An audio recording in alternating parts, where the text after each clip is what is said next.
Welcome everybody to the 5th Annual Assyria Day Conference 2015. I'm excited to see such a great turnout today. My name is Raman David and I'll be your host for today.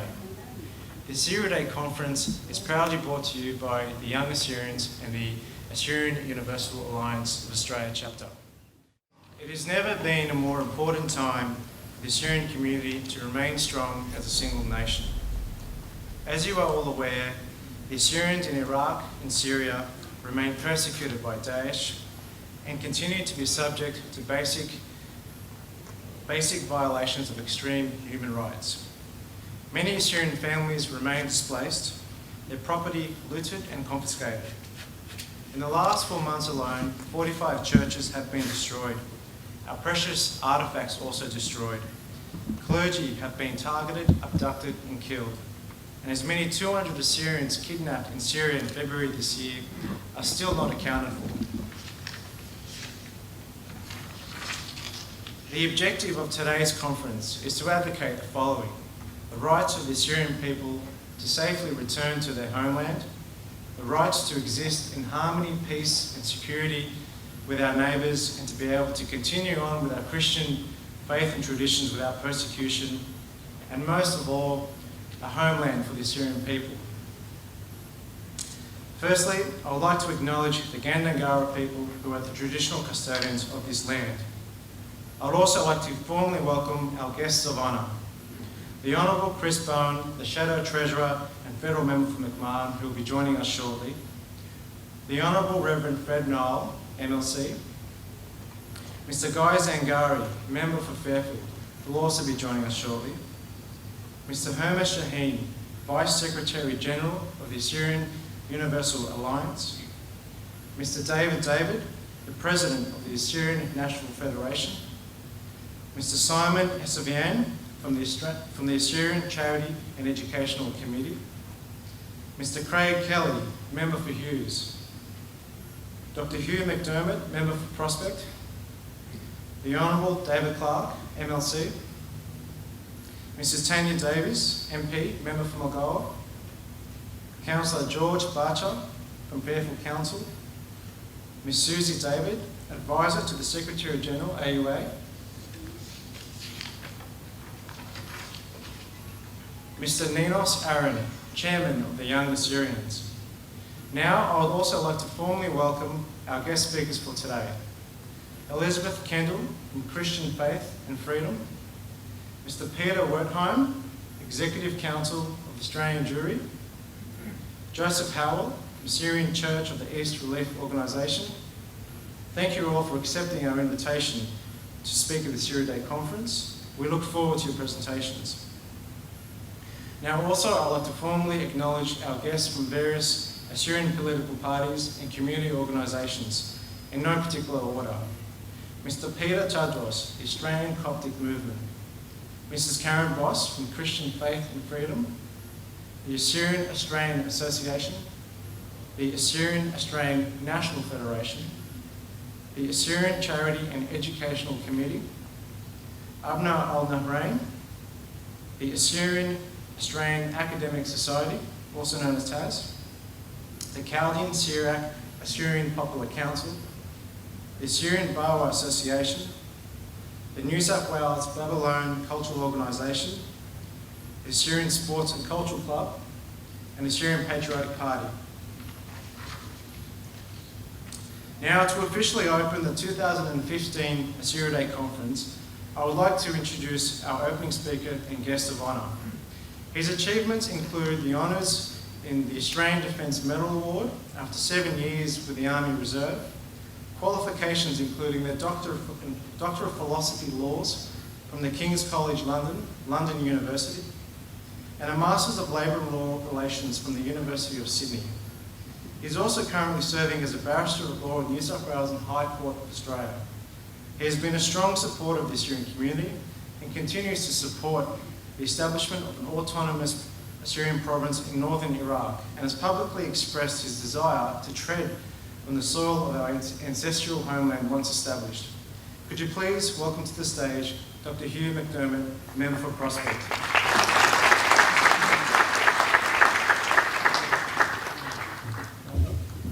Thank you very much. It's certainly an honour to be here on this Assyria Day Conference. I won't go through and welcome everybody. I think that's been ably done by our Master of Ceremonies. But I acknowledge my parliamentary colleagues and our guest speakers for today.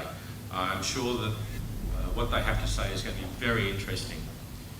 The Assyrian homeland is something that was established centuries ago. For over close to 2,000 years, the Assyrian Christians have fought the fight against immeasurable odds to establish their homeland, to keep their homeland, but also to keep the Christian faith. There is no question that if it wasn't for the Assyrian peoples and their beliefs and their strong support for the Christian faith, that Europe wouldn't be Christian now. Indeed, there is no question at all that the Christian faith in the Middle East wouldn't exist anymore. The day will come when the Assyrian homeland will be established. We must urge, and we must continue to urge this federal government, our state governments, but also governments throughout the world to support an Assyrian homeland. Simple as that. There is no doubt in my mind if the United States, the European powers, support and openly support such an event that it can happen. We must all stand united, no matter what our faiths, no matter what our churches are, behind the fact that we must establish this homeland. If the Kurds can do this, in their north, beside us, taking in fact, some of the Assyrian homeland that should be parts of Assyria, right? There is no question at all that it should also be done for the Assyrian people. Now, time and time again, we face this fight, we argue this fight, and ISIS still continues. We must have more support and more weapons and more training for the Christian militias in the north, but we also must have it at diplomatic levels. You have my support, and I know my parliamentary colleagues who are here have spoken with me, as well as the people from the AUA and other organisations, the Young Assyrians, who are constantly in this fight. And we must have this fight, and we must keep on fighting together. Now, you certainly have my commitment for that, and I know many of my colleagues who are here are also committed to that. I wish you well today. I think it's going to be an amazing conference. The guest speakers will be incredible, as will the other speakers. I look very much to listening to what they have to say and joining with you all and speaking with you about how we can establish a homeland in northern Iraq. Thank you.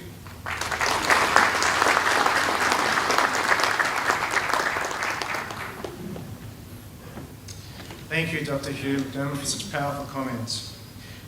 Before we introduce our next speaker, I'll also just like to acknowledge the Assyrian Cultural Social Association. Now, I'd like to introduce the Vice Secretary General of AUA to address the conference. He joined the Assyrian Universal Alliance in 1983, and in 1994, he was elected to the position of the Chairman of the Australian branch. He has been a driving force in having the Assyrian genocide recognised by the New South Wales State Parliament, and has dedicated his entire life to the establishment of an Assyrian nation. Could you please make welcome to the stage Mr. Hermes Shaheen. Thank you. يطيره بني أمتن مغبة أرخن دينا بشمايل ده خرزن من الإنترنت جو أربع جيات تيول من جيب خيادة تيولا يا عطورايا باروخة ون زياخة يومت عطور الكل بنونه وبناتت أمتن عطوريتا بيوي وخ اتمريا عليها تمراخم وناطر بني أمتن عطوريتا كل إكد بعمارنا وشاب خبة وخيادة كل طيوب جبن وشوتاسن وإيطاطن ومراخم البنونت أمن بخاينة كنايوت الشقي ومشى خطوطة ويخسيروتا وداره ويقيرت أمتنيتا جلبت عليمن وعليماتن تهاوي متمصيانة التموم الواليتا أمتنيتا آطوريتا وجمي البزبقة بني أمتن جو أربع جيات آطور ومضر وخقرة إيقارة أمتن آطوريتا هاويتم بسيمة همزمتي بدوية بلشانا إنجلسنايا. Distinguished guests, ladies and gentlemen, It's my great privilege to welcome you to this afternoon to the 5th annual conference of Assyria Day. First of all, I would like to express my deepest appreciation to the young Assyrians for organizing this conference and for their great effort in making all the preparation for this memorable day. I would like to express my sincere appreciation to our keynote speakers. Thank you for your time, for sharing your knowledge and your experiences with us. It's not always easy to put together such a high-powered team for a conference. My congratulations again to the young Assyrians for a well-thought and well-designed conference program, which clearly shows your determination to deal with the issues on your agenda in a very pragmatic and constructive manner. I would like also to express special appreciation to the honourable members of Australian federal, state parliaments, local government and all guests and participants in this conference. Your attendance will contribute to the success of this conference. Ladies and gentlemen, we are pleased that we are celebrating this National Day for the 5th year. What makes us proud is that this celebration is organized successfully by our Assyrian youth. The future of the Assyrian nation depends upon the efficiency and proper development of its youth. Assyrians have a long history of struggle in the Middle East, whether it's in Turkey, Iran, Iraq, or Syria, and have paid a high price for keeping their name, language, history, tradition, and as much as they could, their historical territories. Assyrians are marginalized in their occupied homeland. The governments in the Middle East do not acknowledge their indigenous status. They do not compensate them for the crimes against humanity that were committed against them by the successive regimes. Assyrians today are leaving their homeland, not by choice, but by force. And rather than living under oppression in one country, today they are building a strong community in more than 50 democratic countries. We are losing the battle for our homeland now as we watch invaders fighting between themselves and trying to occupy our land by force and claiming more territories. The land will remain Assyria, and the foreign occupiers will continue to eradicate themselves until the land is returned to its original owners in the near future by the will of God. This conference is taking place at a time when the Assyrian people are facing enormous challenges and massive displacement in Iraq and Syria. In July 2014, ISIS stormed the city of Mosul, which was highly dominated by Assyrians, and taken control of the city.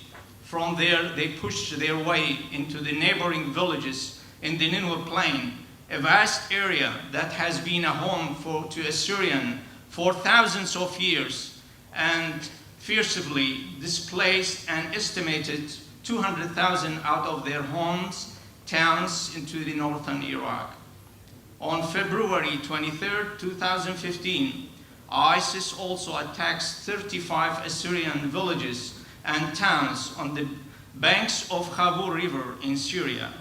As a result, they have killed many of our people and taken hostage a large number of families, including children and women, estimated about 200 people. Their fate is unknown until today. More than estimated 3,000 Assyrians fled from their villages and were living in shelter in the Hasaka province. 2 days ago, ISIS attacked Hasaka and controlled most of the city. Now our people are running for shelter in the city of Qamishli in northeast Syria.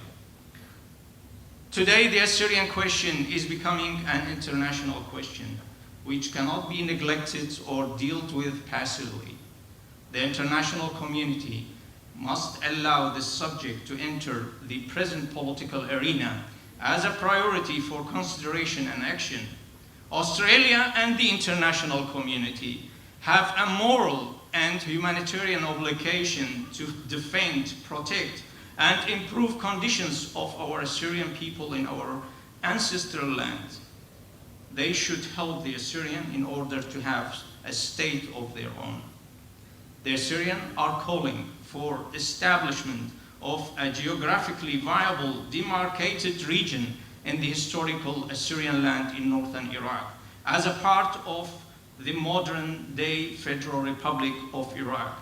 This newly created Assyrian region shall be governed and protected by the Assyrians. The establishment of an Assyrian homeland will be most crucial to the security and survival of the Assyrians in the Middle East.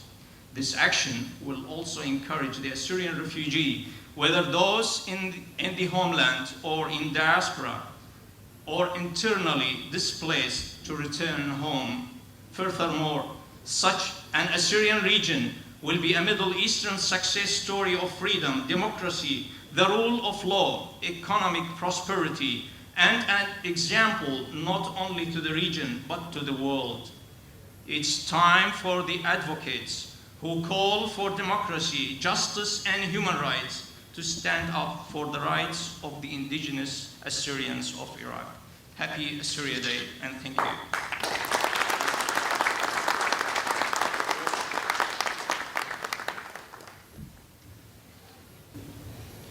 Thank you, Hermes Shaheen. Now I would like to invite to the stage the chairman of the Young Assyrians for some opening remarks, Mr. Ninos Aaron. Thank you.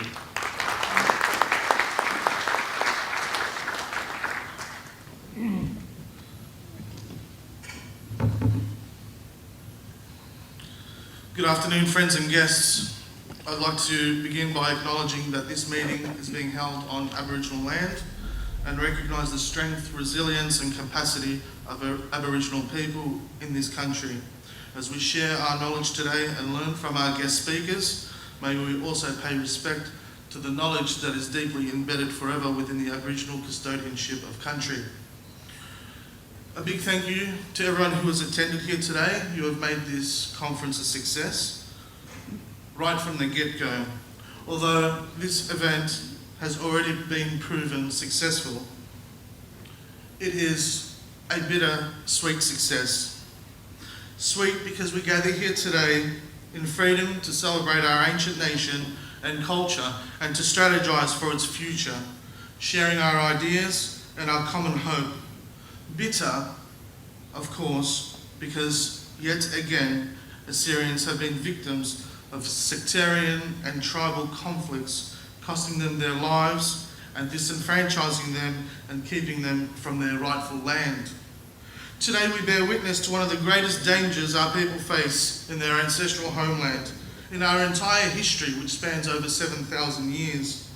Islamic fundamentalists are taking over parts of Iraq and Syria and leaving a trail of death and destruction in their wake. I would have liked no more than to be able to stand here today and joyously recount Assyria's glorious past and bright future, to speak about our rich heritage, our contributions to society and civilization, codified law, the wheel, writing, to celebrate Assyria. However, due to the circumstances, I must speak of a bleak situation today. The plight of my people compels me to speak. Though today is a day to sing songs of joy, how can we sing to the Lord when foreigners are in our land? When Nineveh, our ancestral land since time immemorial, has been pillaged. The daily horrors that Assyrians face bring to mind verses from the book of Lamentations. Look, Lord, at my affliction, for the enemy has triumphed. The enemy laid hands on all her treasures. She saw pagan nations enter her sanctuary, those you had forbidden to enter your assembly. All her people groan as they search for bread. They barter their treasures for food to keep themselves alive.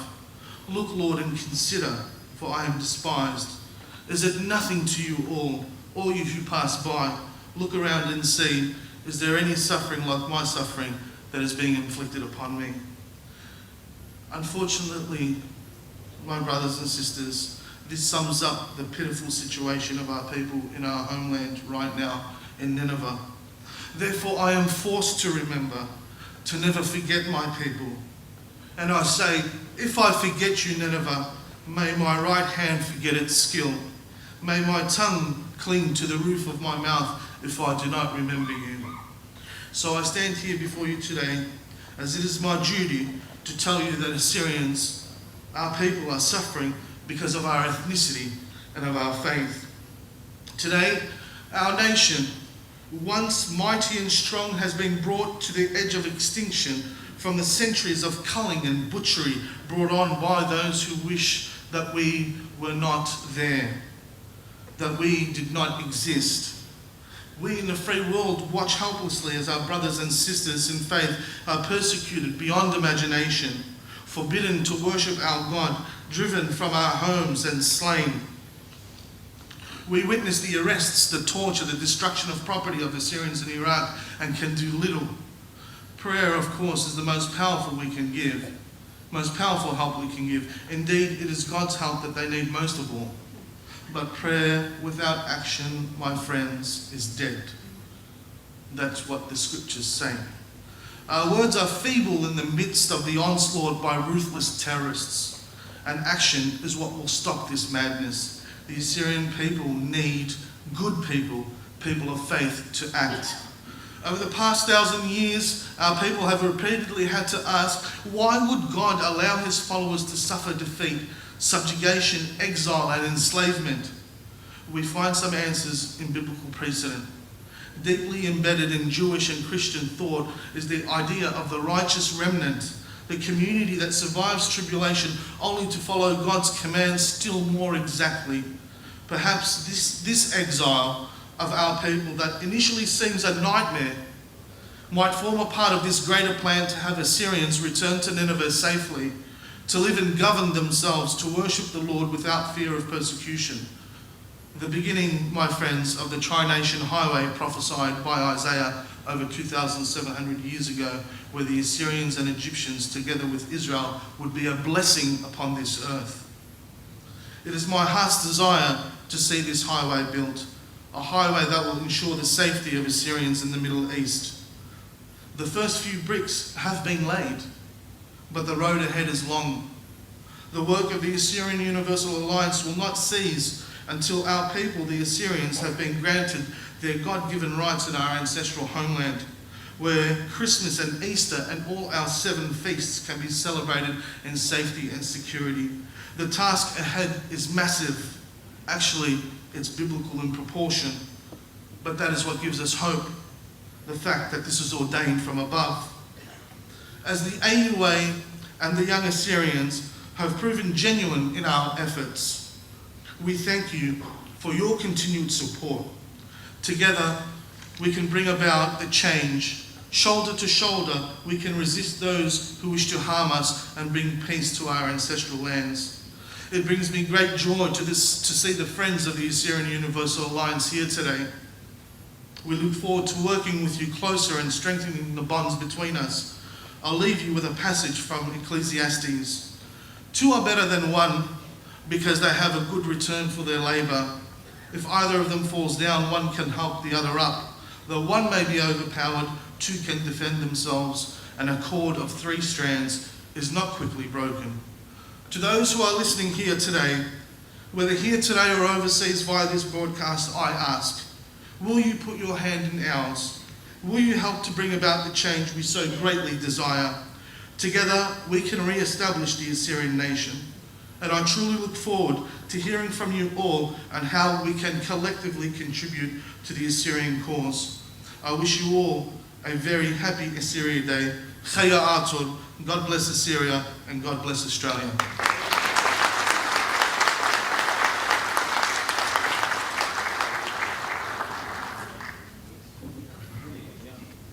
Thank you, Ninos. To say that was passionate would be quite an understatement, but clearly a very driven and passionate man. Now, I'd like to introduce our next special guest of honour to address the conference, Mrs. Tanya Davies, member for Mulgoa. Mrs. Tanya Davies has been politically active with the Liberal Party since 2002 and holds qualifications in a Bachelor of Applied Science from the University of Sydney and a Diploma in Training and Assessment from New South Wales TAFE.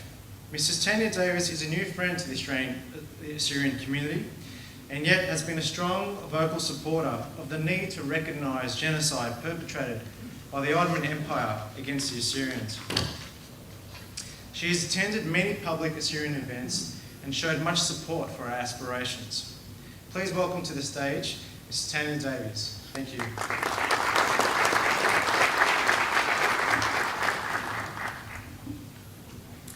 Good afternoon, everyone.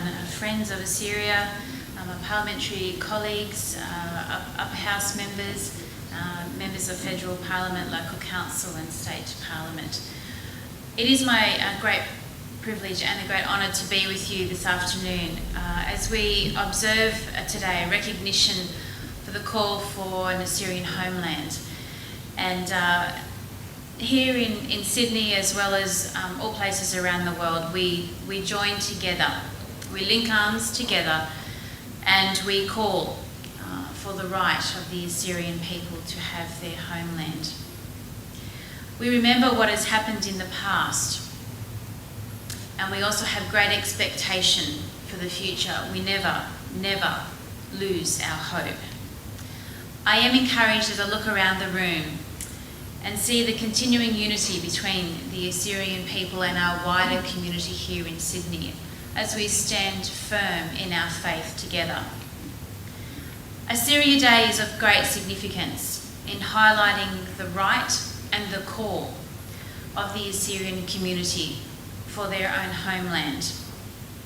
On this occasion, as I have done so in Parliament House, I again call upon the world community to unite for this great cause, to unite for this right, to unite also against the unrest, the disunity, the perpetual hatred that we see daily upon our television screens and in our newspapers against our fellow human beings. It is all of our duty to impart into our children and into those that will come after them that we are all, regardless of our colour, our culture, or our creed, we are all equal before our God. Last year I had the honour of attending the Assyrian Genocide Remembrance Day at the Assyrian Genocide Monument here in Bonnyrigg Park.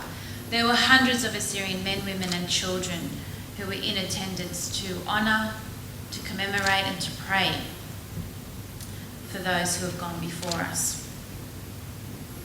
And today, almost with disbelief and with grief-stricken hearts, heavy hearts, we mourn what is occurring right now in Iraq and Syria against our fellow human beings.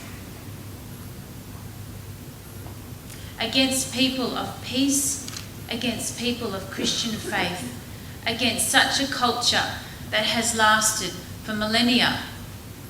We stand in opposition and we raise our voice and we call our leaders, both national and international, to stand and defend those who are defenceless. We have that as our example in our great God, that He is a defender of those who cannot defend themselves. Jesus Himself said to His people, to His disciples, when you clothe those who cannot clothe themselves, you clothe me. When you feed those who cannot feed themselves, you are feeding me. When you shelter those who cannot shelter themselves, you are sheltering me. It is our duty, it is our obligation, it is a human right that we protect those who cannot protect themselves. I am not alone in this place in condemning the evil atrocities which are occurring now in Syria and Iraq upon our fellow human beings, whether they be of Assyrian nationality or others. The hardships endured by the Assyrian nation has brought its people together over the generations. And their longevity has inspired many in our community. Their rich history, their rich culture, their language, and their everlasting faith is what is a testament to their God. I am continually inspired by your faith, by the strength of you, the Assyrian community here in Sydney and across the world. And I commend the work of the Australian Assyrian Universal Alliance and the Young Assyrian Committee and team as you continue to believe in and work towards a harmonious, peaceful and secure future for the Assyrian people in your homeland. The Assyrian Universal Alliance continues to be a voice for the Assyrian community, and it is committed to upholding the Assyrian name, and you do that very well. At the Assyrian New Year Festival, there were speakers who reflected on the hope of the Assyrians in the face of the tragedies that they are facing, and the potential for us to change that fate. Mr. David, President of the Assyrian Australian National Federation, discussed our potential to ease the suffering of Assyrians and Christian Assyrians, and highlighted the vital role that the Australian government is playing in supporting and securing self-determination for Assyrians in Iraq. This hope brought to our united society contrasts with the circumstances for Assyrians in Iraq.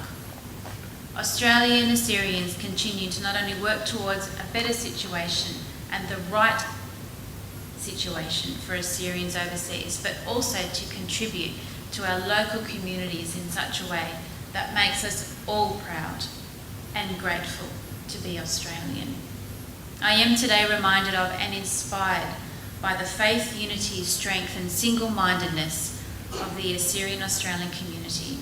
I commend the Assyria Day Conference. I congratulate the Assyrian Universal Alliance and the young Assyrians for all your efforts in putting together this conference. I thank you for your work. I thank you for your persistence and your endurance in this great and noble cause. I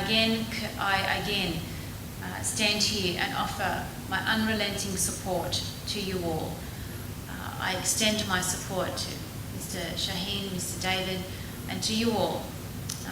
I am a servant of the people as a member of Mulgoa, and I live my life in working for many communities across our great state, and I continue to work for you. Happy Assyria Day, and I commend you for your attendance here today. I would now like to call the Honourable David Clark to address the conference. Mr. David Clark is currently a member of the Legislative Council and Parliamentary Secretary for Justice. Mr. David Clark has been a member of a variety of community organisations for over 3 decades, with qualifications such as Solicitor of the Supreme Court of New South Wales. David has been a strong friend of the Australian community and has highlighted the persecution and discrimination that the Assyrians have faced in Iraq within his parliamentary speeches. David has also publicly acknowledged in Parliament the efforts of the Assyrian military personnel known as the Assyrian levies, who fought alongside the Allied forces in World War II. Could you please welcome to the stage Mr. David Clark, MLC. Thank you. Well, dear friends, in the Assyrian Australian community, it's a great honour and joy to be here today at this Assyria Day seminar. With behind me, the flags of Australia and Assyria in this Nineveh Club, at the front of which are those 2 great edifices that appeared in the great city of Nineveh, those 2 monuments, the head of a man and the body of an ox and the wings of an eagle, representing the power and might of the Assyrian Empire, and to see the Assyrian flag outside to show that here in Australia that the Australian community is alive and well and flourishing, at least here in this great country. So it's a great honour and joy to be here as well. And can I at this stage congratulate the Assyrian Universal Alliance for the work that you do. Hermes, Shaheen, David, Ninas Aaron, and many, many others. The holding of seminars, the raising of money for refugees, going out there promoting Australian values, speaking out against the enemies of our nation. Whatever can be done, I know that you good people are doing. I thought to myself, is there any more that they could be doing? No, there is not. You're going 24 hours, 24/7, and I congratulate you for that. Can I specifically praise you, Hermes, for this year's Assyrian New Year's Day, because through that dance and that music there was a new spirit there in those performers, which said, we are going to resist what is being done to us. We are going to fight back. I felt, and all of you would have seen that there was a spirit of resistance and fighting back, and it encouraged me to support the idea that Western nations should be actually assisting the Assyrians in being able to defend themselves by giving them the armaments and the training and so forth, so at least they can protect their own homes there from ISIS and the other Islamists who would seek to destroy you. So that's something that came out to me from that. I congratulate you on this conference today, to have heard that outstanding address from a representative of Christian Faith and Freedom. Two more great addresses to come here today, from Peter Wertheim, from the Executive Council of Australian Jewry, and also from the Assyrian Church of the East Relief. Can I acknowledge that I understand completely that I stand before those who are the descendants of the great Assyrian Empire, the greatest empire of its day at that time. Can I acknowledge the greatness of that empire, its great cities, the great achievements that it made in science and mathematics and other fields of human endeavour for mankind as a whole. Can I also acknowledge that and I understand fully that the reason you suffer this persecution is that the Assyrian people were the very first people in all the world to convert as a whole to Christianity. You know, and why would you not? Because the language that you speak is based on the Aramaic, which is the language of our blessed Lord himself.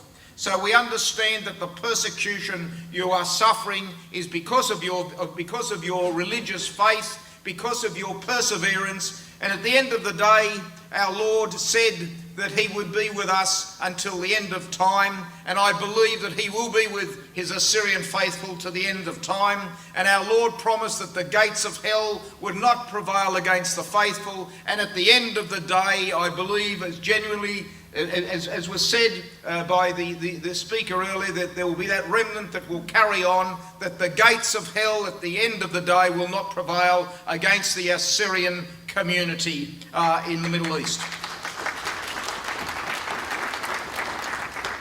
Can I once again place on record my support for an Assyrian homeland, and I praise and exalt Fred Nile for moving that resolution, which was carried unanimously by the Parliament of the State of New South Wales.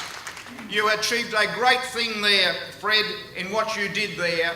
I think probably the first legislative body in the world that carried this resolution to show that the Australian people support the Assyrian community in having this homeland. And can I say, this is nothing new to seek to have this homeland.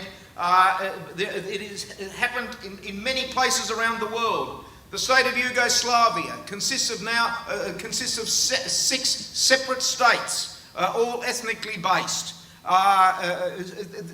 So what the Assyrians are asking for is nothing unusual.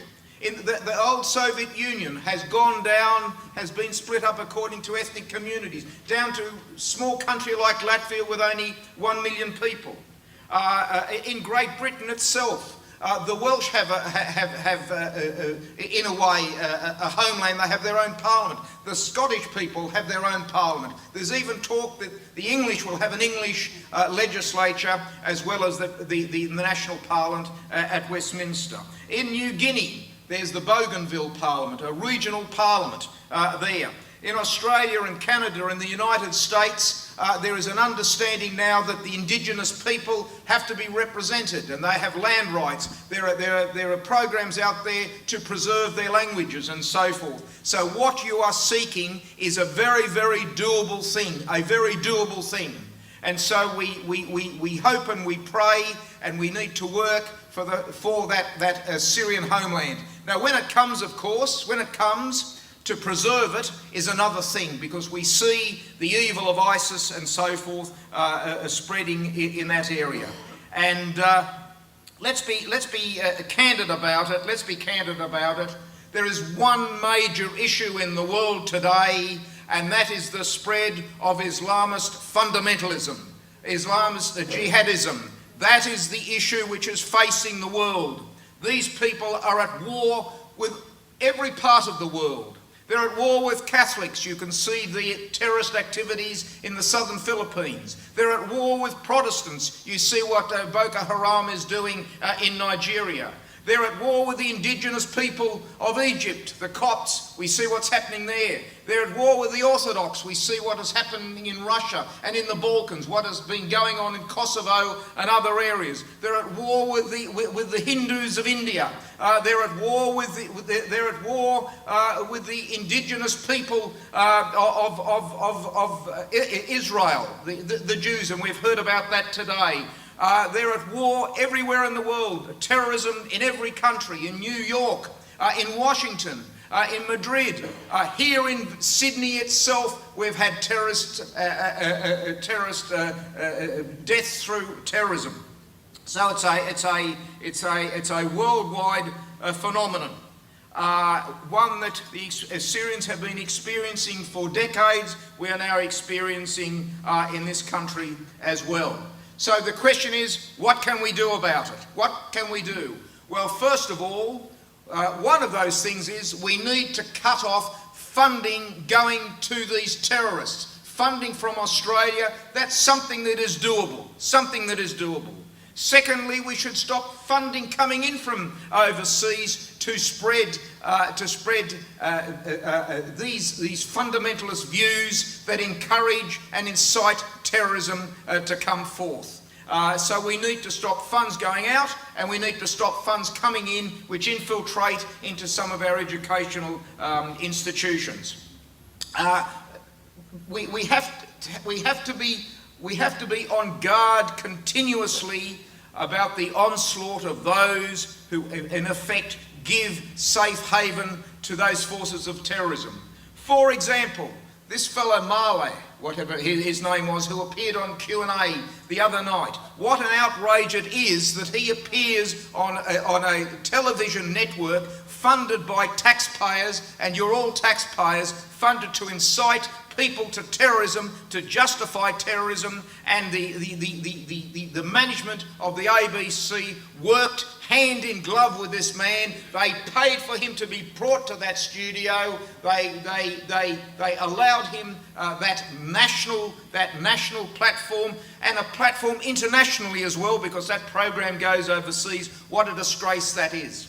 And what a disgrace it was a year or so ago that the St James Ethics Centre, the institution that prepares the ethics classes for our schools in New South Wales, actually proposed to have a debate where a representative of the terrorist organisation Hizb ut-Tahrir would be there in our Opera House, this most prestigious place in all of Australia to hold such a function, that he would be allowed to be there to promote the idea that honour killings are justified. It was only through an outrage from the people of Australia that event was called off. Was that not an outrage being committed to give these areas to give these prestigious auditoriums and forums over to these people promoting terrorism. So the other thing is to take away citizenship where there are these people, terrorists, who are planning these acts. Is it right that we take away citizenship where there has dual citizenship? Of course it's right. Of course it's right, because our first duty is to the people of this nation. Of course it's right. And we should stand behind our Prime Minister to ensure that he gets the support from the nation, from the grassroots in our community, that he goes ahead and does that. Whatever is necessary to do, we need to do it to stop terrorism, because the terrorism that is being daily committed against the Assyrians overseas will soon become the terrorism that's committed on a daily basis here in this country.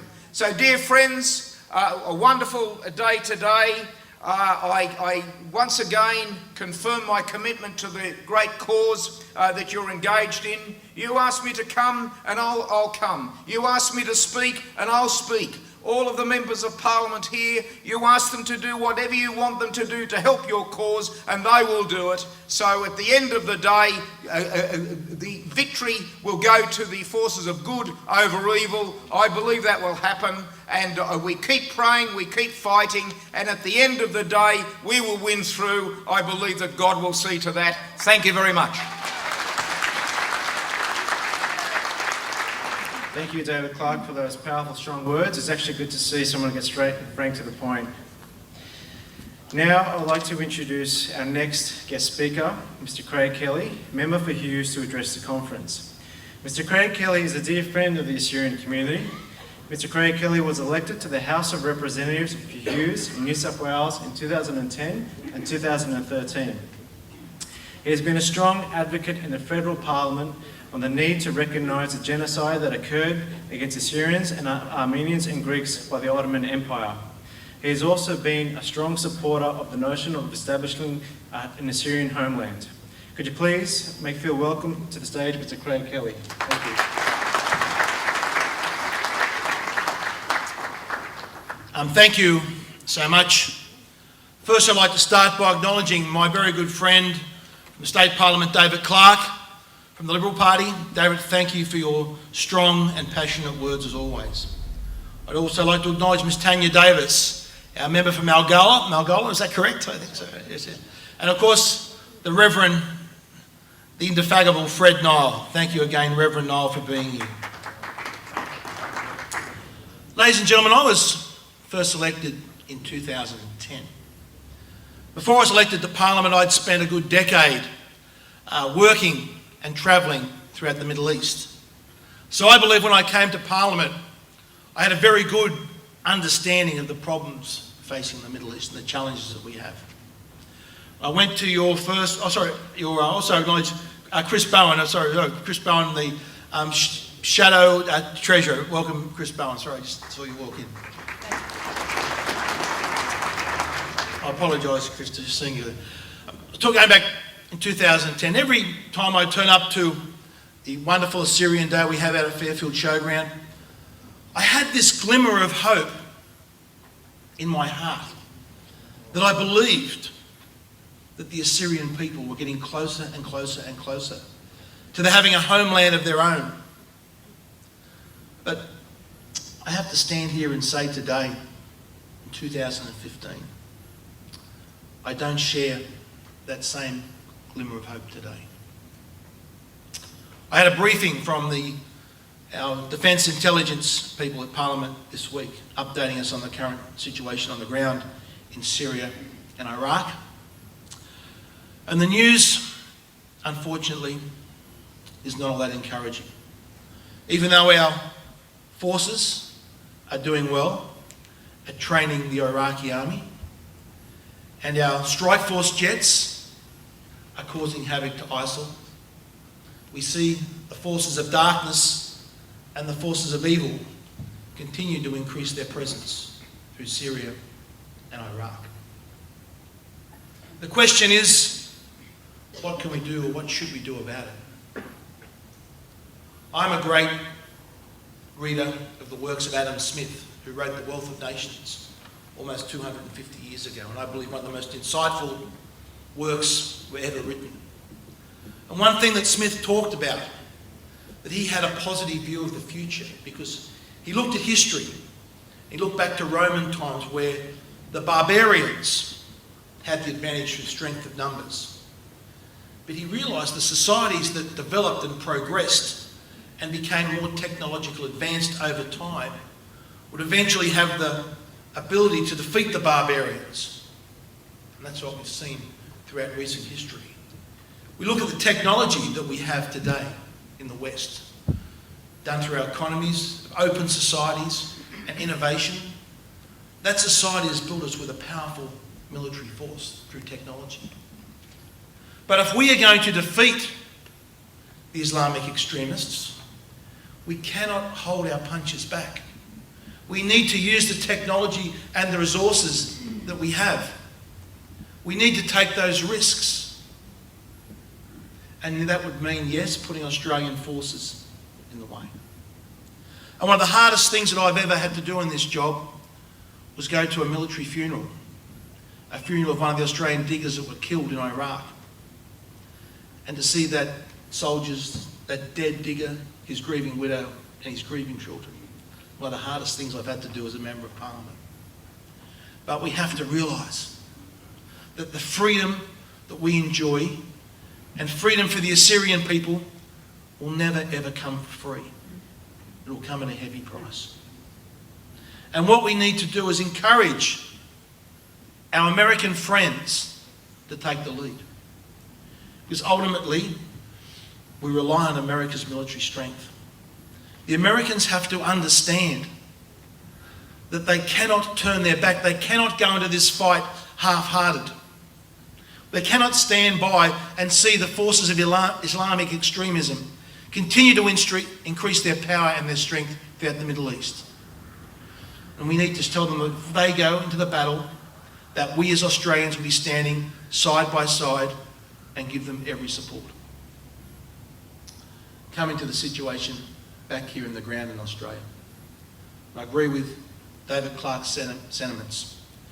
It was very disappointing to see our ABC use their resources, actually our resources, our taxpayer resources, to not only pay for a terrorist sympathiser to come to their studios, but to help write his question and to allow them to espouse those views of terrorist recruitment on our national broadcaster was an absolute disgrace. And they need to think, as our Prime Minister said, to ask that question as whose side they are exactly on. Which brings me to the question of Australian citizenship. We in Australia, since World War II, have welcomed 7 million people to our shores that have made our country stronger, that have made our country more prosperous. But with that Australian citizenship comes some responsibilities. It comes with the responsibility to accept and understand the rule of law, to appreciate and accept our democracy, to understand that women have rights. But unfortunately, there's a small minority that have obtained Australian citizenship that do not believe that. So we've had in our Citizenship Act for years, for decades in fact, that if you go to fight with a foreign power against Australia, you will lose your citizenship. What we are doing is amending that law to ensure that we include the definition of a foreign power to include a terrorist organisation. Because anyone that signs up for a terrorist organisation, that signs up to fight against the values that we hold so dear to our heart, does not belong, does not deserve to be an Australian citizen. So given the bleak view on the ground in Iraq, there's still a tiny glimpse of hope. We hope that our American friends will realise the importance of cutting this cancer out of the Middle East. And if they can do that, if they can decide that we need to get rid and we need to throw all our resources in to defeating ISIL or ISIS or Daesh or the Islamic State, whatever these people want to call themselves, if we throw our resources behind it and we can defeat them, a new Iraq, what would a new Iraq look like? A new Iraq will have and can have a homeland for the Assyrian people. That is the dream that we have, that the people of Christian faith do have their place in the Middle East. But that will only come about if we're resilient, we're prepared to stand up, and we're prepared to fight. Thank you very much. Now I would like to introduce Mr. Guy Zangari, Member for Fairfield, to say a few words. Mr. Guy Zangari has been politically active with the Labor Party since 1993, with qualifications including a Bachelor of Education from the Australian Catholic University. Currently, Mr. Guy Zangari serves as the Shadow Minister for Trade, Tourism, Major Events, Shadow Minister for Sport, Shadow Minister for Corrections, Shadow Minister for Emergency Services, and Shadow Minister for Veterans Affairs. Mr. Guy Zangari is also actively involved with the community and has been a strong supporter of the Australian people and the Assyrian people. In his position as a Minister for Citizenship and Communities, he has publicly supported the efforts of the Assyrian Resource Centre in Fairfield and is committed to help those seeking refuge from persecution in Iraq. Please welcome to the stage Mr. Guy Zangari, Member for Fairfield. Thank you very much, dear friends. It is great to be with you today. And before I say a few words, I'd like to acknowledge the traditional owners of this land and pay my respects to their elders, both past and present, because as you know, if you weren't here 40,000 years ago in this great land, we are either migrants or descendants of migrants. And as such, whenever we are together and we welcome people to our door, we must also wish them well upon their safe passage and journey home.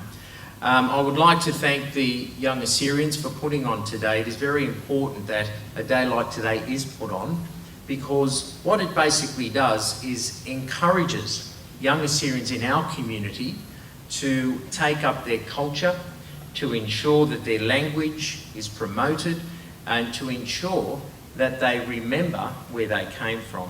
So I'd also like to acknowledge, of course, David and Hermes, Shaheen, and all the committee who are here, Ninos, Aaron, particularly you, Ninos, and your young committee for the work that you do in our area.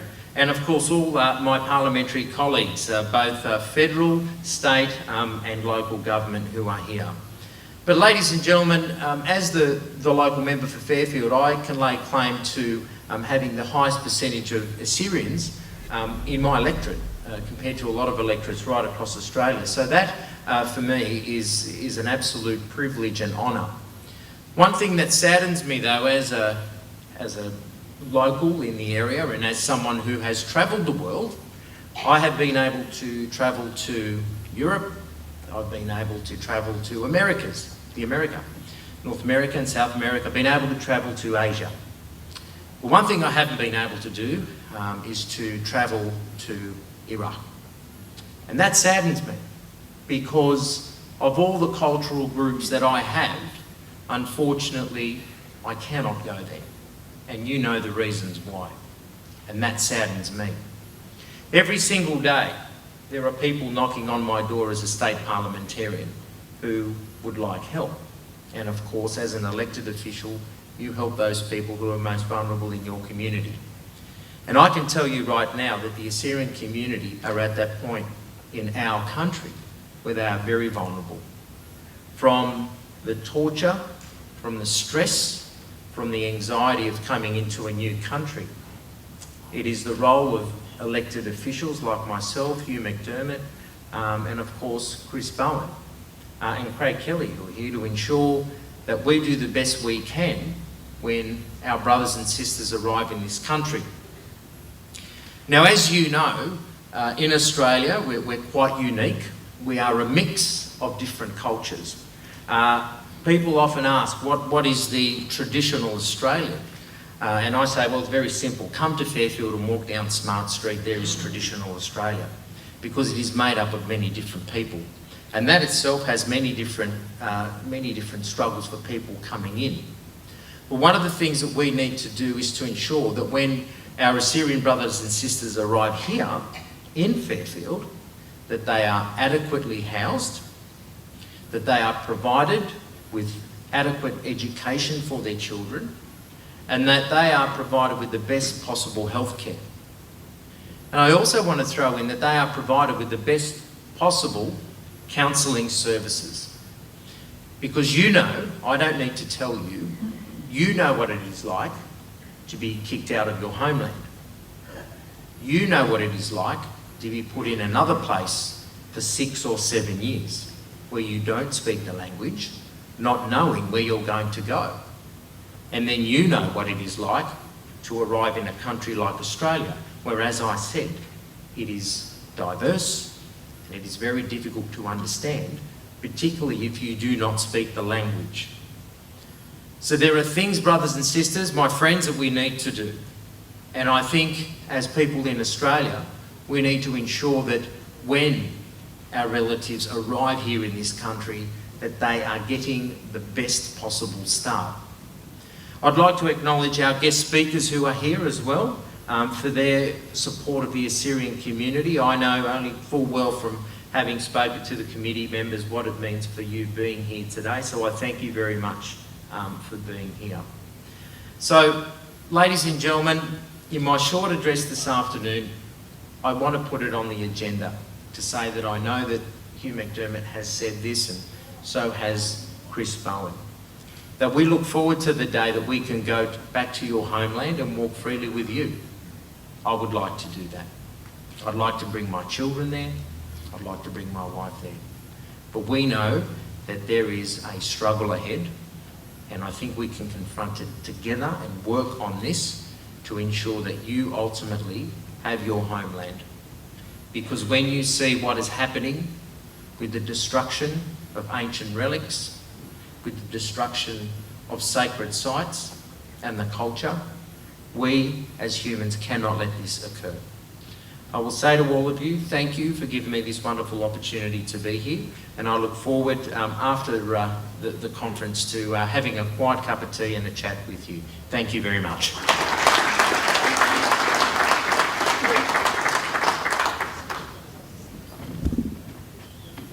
Thank you, Mr. Guy Zangari. It is now my pleasure to introduce our next guest of honour to address the conference. He is a longest-serving member of New South Wales Parliament and an ordained Christian minister. He is currently the National President of the Christian Democratic Party, which is a defender of important social and moral issues. He has over a decade of military experience and service, including the position of Sergeant of the 45th Battalion and also Captain of the Sydney University Regiment. In 2013, he carried forward a motion to the New South Wales Legislative Council to seek recognition of the Armenian, Assyrian and Greek genocides, which was passed. He has been a long-time friend of the Assyrian community and continues to support and attend our functions. Please welcome the Honourable Reverend Fred Noel, MLC.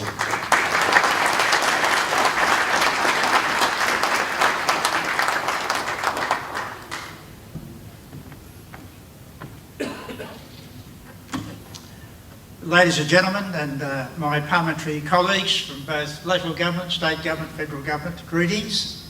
And I thank David and Herman Shane for the opportunity to be here today and to have these few minutes to speak to you about what's on my heart, and especially what's on your heart, the whole question of the Assyrian homeland.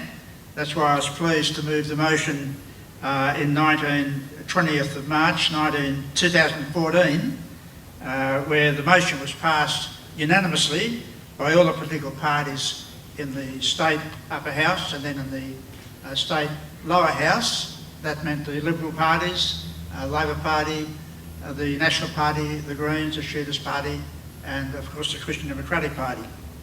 And the key part of that motion dealing with the homeland issue says, quote, that this House considers and supports a resolution by the Australian Assyrians that demands the Iraq government to accord the next new proposed Nineveh Plains province as an autonomous status, self-administered region to the Assyrian and other Christian minorities on the land of their ancestors.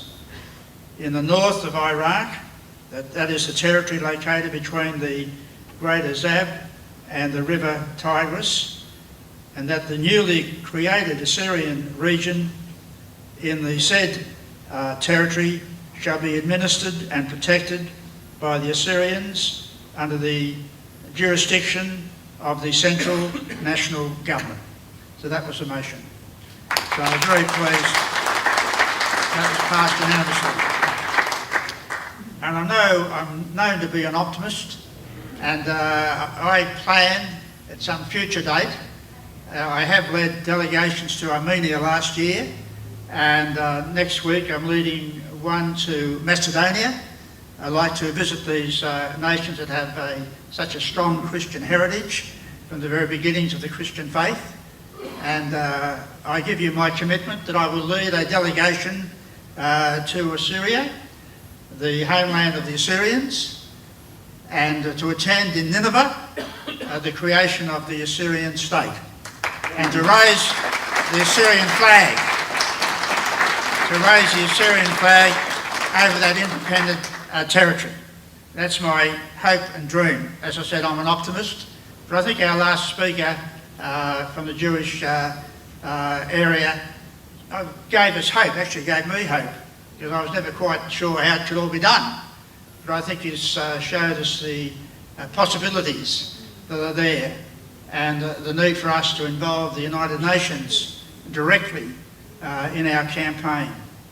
So I am pleased to be here and to support all the activities of the Assyrians in our state, and of course in other parts of the state as well. And I appreciated the quote on the board over there from Isaiah, the prophet Isaiah, in chapter 19 verse 23. In that day there shall be a highway leading back to the Assyrian state. And that's what we will all pray for God to help us to bring that about. I'm also pleased that we can see the acknowledgement within the federal parliament and federal members of parliament about this whole issue, because obviously we need to have our federal parliament totally committed. It can't be done by a state parliament on its own. We need the support of the federal government as well, and I'm sure we'll get that from the current Prime Minister Tony Abbott and other members, Chris Bowen and others who are in the federal parliament, I'm sure will give their total support in that situation. It's been acknowledged already the problems that the Assyrian people are facing in Iraq with the rise of the Islamic State. Never has there been such an evil, brutal movement that has no mercy for men, women or children, and takes a special delight in beheading people, innocent people, civilian people, as well as soldiers from the Syrian army and others who in a wartime can surrender, do surrender, and then they become prisoners of war. You're not supposed to behead prisoners of war. And ISIS has taken special pleasure in doing that, in beheading these men. Probably many of them may have been conscripts in the Syrian army to start with. They should have been treated as prisoners of war and not treated in that such confidence in me, in spite of turning 80 last year, to be allowed the privilege of serving you for the next term of Parliament. So God bless you and be with you today. I would like to now introduce our next guest of honour. He is catapulted into federal politics from early humble beginnings, beginning at St John Park High School.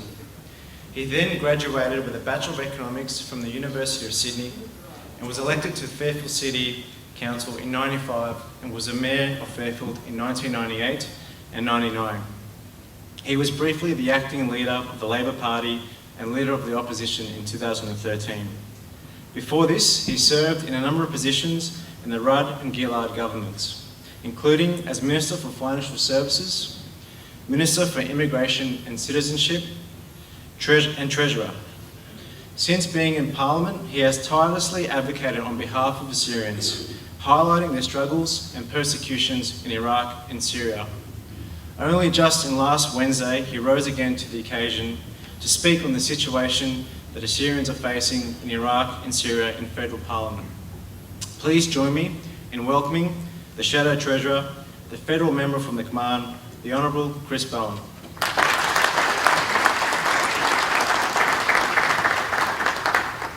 Shalom Aleichem, good afternoon. I'd also like to acknowledge the Indigenous owners, traditional owners of the land in which we speak, as we argue for and pray for the basic rights of the Indigenous people of Iraq. We are here again at another Assyria Day. As others have said, each time we gather, whether it be Assyria Day or Assyrian New Year or the other fine events that the AUA and other organisations put on, we gather in hope that next time we'll have more to celebrate. And it hasn't happened yet. But my friends, it's important that we tell ourselves and reassure ourselves of the basic truth that it will happen. It must happen. The Assyrian people were once regarded, of course, as the most fortunate people of the world. It's been a long time since we can say that. A long, long time. But nothing is more certain than the fact that Assyria and Assyrians will gain their rightful place again. The Assyrian people, this ancient, wonderful civilization, of course, deserve nothing less.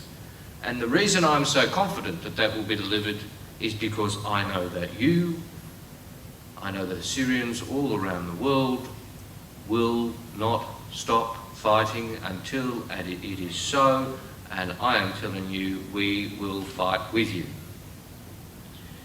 As we reflect on the current situation, the tragedies, the beheadings, the murders, the destruction of ancient artefacts of Assyrian civilization, we reflect on what is genocide occurring in Iraq today.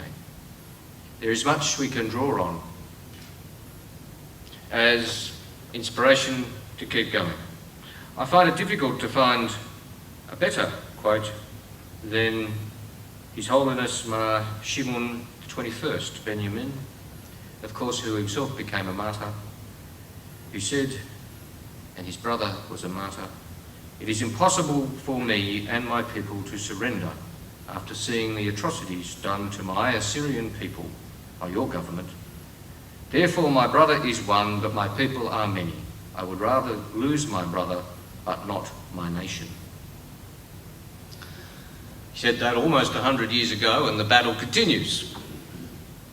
But you should know that the battle will continue with support of many, many people around the world until that day comes, when, as has been said by Guy, by Reverend Niall, that we can all travel to Iraq, we can all visit our Assyrian friends, our cousins, brothers and sisters, and we can do so knowing that the Assyrian people have found their rightful place. Australia, as I have said before, will always welcome Assyrians, always. But we look forward to the day when Assyrians can choose to migrate to Australia and not be forced from their homeland. Now, as was generously mentioned this week in Parliament, again, there was the opportunity to raise this issue, as there has been on a bipartisan basis on previous occasions. And I share with you that sometimes in doing that, as happy as I am to do it, as pleased as I am to take the opportunity in the House of Representatives, sometimes I feel inadequate in doing so, because they're just words. But the words I know are important, because I know around the world people need to see that in the homes of democracy, whether it be the Parliament of Australia or the House of Commons or the US Congress or House of Commons of Canada, that in the homes of democracy there are people standing up for those rights and freedoms of the Assyrian people. But the words are not enough. And we must all consider and share ways we can provide more practical support and assistance towards the day when the Assyrians have a homeland, when the Assyrians can say, it doesn't matter if you live in Iraq, or Syria, or Iran, or Australia, or New Zealand, we have the rights we deserve. I can't tell you when that's going to be. It won't be tomorrow. It won't be next week. But I know it'll come. It'll come because the Assyrian people will never give up and we will never give up. Of all the organisations we represent in this area, Guy, Hugh and myself, all the different community groups, I can think of none with as well organised youth organisation as the Young Assyrians. And that gives us great heart. I know Hermes and David will be going for many, many years yet, standing up for the Assyrian people, but I know that they share reassurance that when it does become time to pass the baton to the next generation, they do so to very, very safe hands. To safe hands which will keep the flame alive for the Assyrian people here in Sydney, Australia, and will continue the battle which the Assyrian people will continue to fight for what is no more, no less, no more or no less than your fundamental rights to freedom and to life in Iraq, for which the Assyrian people are the rightful, the honoured and the much celebrated Indigenous people. Asima Rabba for listening today, and we will never hesitate to do whatever it takes to progress the great cause, which is represented by these flags, by what's in your heart. The Assyrian people may no longer have a nation or borders, but you will, and the Assyrian nation will live on in your hearts and the hearts of all your friends in Australia and around the world forever. Asima Now to close the conference, I would like to invite to the microphone Mr. Ninos Aaron. Thank you very much for coming along.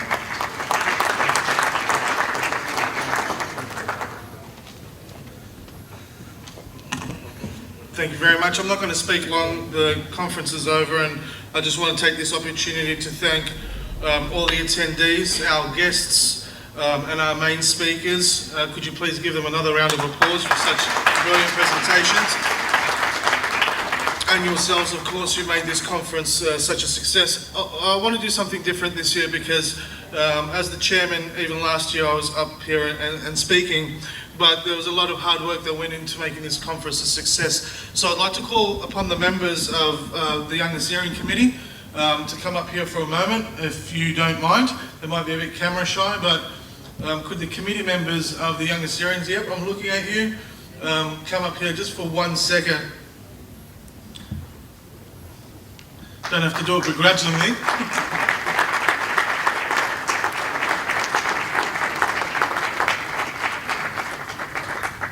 These are the real faces, okay? These are the real faces who made tonight possible, today possible, and they make all our events possible. They work tirelessly around the clock, unpaid. Their only payment is their love for their nation, and without them, we could do nothing. So maybe I come up here in front of the mic and get the applause, but I guarantee you, without a team, we would get nowhere. And I said that their only payment is love for Assyria. And in saying that, folks, it's a sad fact, but none of us are paid, and we would humbly ask that on your exit we have a small donation box, that whatever your heart is willing to give, that you drop into that box. to help us put on events of this calibre and to continue that work. Your financial help today will go a very, very long way.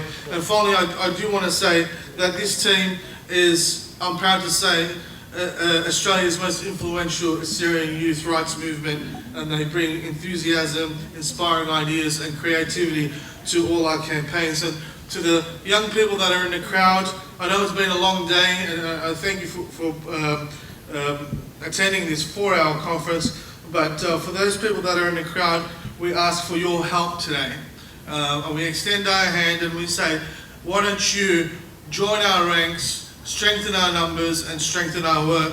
Whatever talent that the Lord has given you, however you would like to volunteer your time, whether you just want to gain first-hand insights into grassroots campaigning, whatever you're able to do, we want to hear from you. So don't just approach me, approach these young men and women to see how you might be able to fit into this movement. And our members directly shape the work of the Young Assyrians. They help to decide our issues and the campaigns that we work on. And one of the best volunteers, I might say, is the volunteer that can work independently. So you don't have to come to a meeting every week, every day, every whatever. Whatever it is, you can do it from the comfort of your home, if you can do it from the comfort of your home, but you can plug into an organisation that is spearheading a very important campaign, and that is a homeland for our people. So if you'd like to know more, please do approach them. I just want to close by saying this, and before we offer our beautiful speakers a small token of appreciation, I'd like to close by saying that the Assyrian people, you, my brothers and sisters, are a great people. You're a good people, and you're a persecuted people. And we've survived for centuries despite brutal persecution and oppression and genocide and every ugly word that you can think of. Whether it was the genocide of 1915 to 23 by Ottoman Turkey, whether it was Somalia, which was the first order of business of Iraq after claiming independence, whichever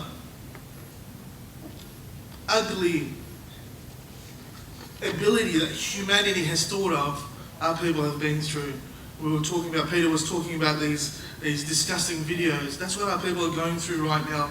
Other nations would have perished under such pressure, dare I say even less pressure, but we don't give up and we take comfort. Today, so many speakers mentioned Isaiah 19, 23 to 25. If you don't know it, read it, learn it, burn it in your hearts and in your minds. See, it's not the will of God that our people should forever be a nation without a country, that our people to be exiled as strangers in foreign lands.